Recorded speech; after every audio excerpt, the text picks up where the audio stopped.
Hey, what's up guys? Today I'm gonna show you how to hack Plague Incorporated. First, click Plague Incorporated, then click menu of patches, then click create modified file. Choose this APK rebuild for in-app.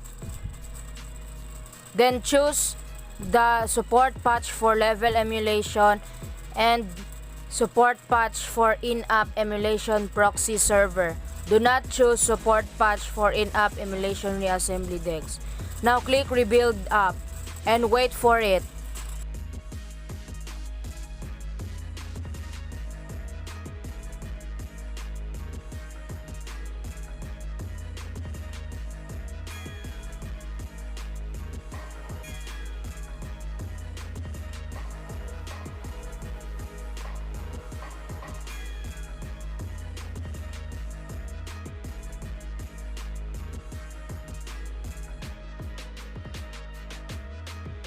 And now, don't worry if you see this is just an error. Click go to file.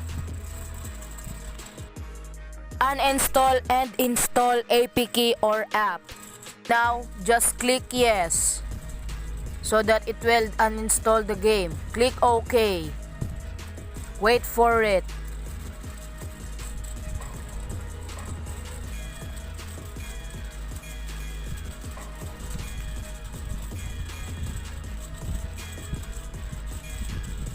Now click install to install the game with hack.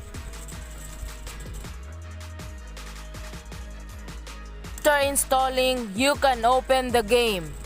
When you open the game, you can enjoy free in-app purchases, directly billing to the Lucky Patcher. Enjoy! Please subscribe, like, and share to my channel if you want to see more mods like this.